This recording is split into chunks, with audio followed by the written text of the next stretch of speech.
So, meron tayong praktikal na dahilan para ipahatak o kaya hindi ipahatak ang sasakyan.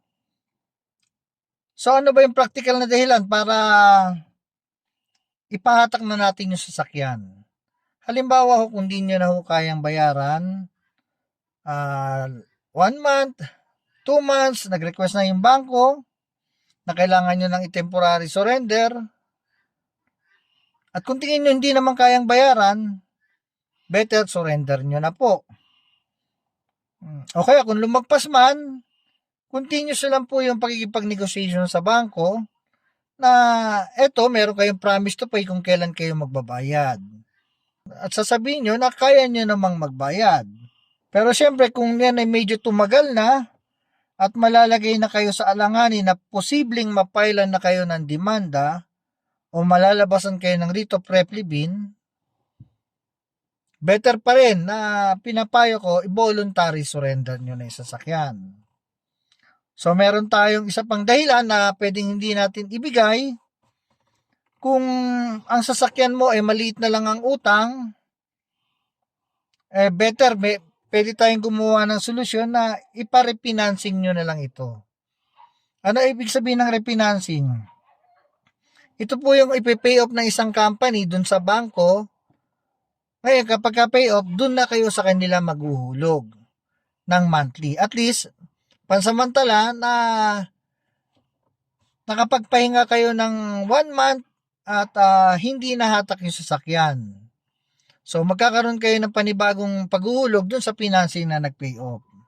Pangalawa, instead na mahatak, kasi nga medyo maliit na lang ang utang nyo, sayang naman, kasi minsan pag nahatak hindi na natutubos, sayang naman din yung inyong naihuhulog.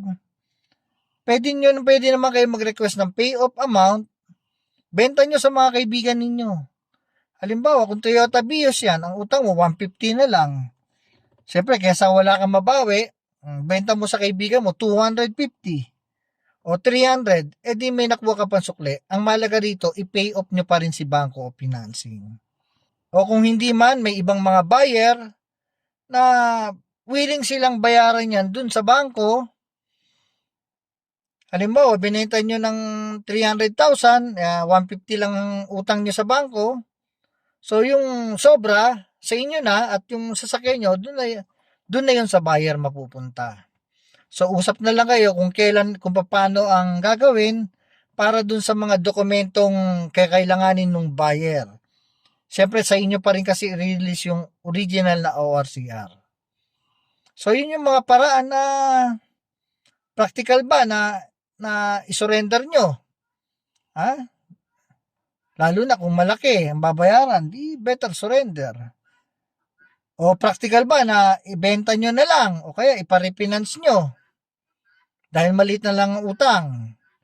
So yun yung mga idea na sana makatulong sa inyo na kahit paano may mabawi pa kayo dun sa sasakyan na inyong hinulugan, hindi na kayang bayaran kaysa mahatak. Magandang araw po sa inyong lahat.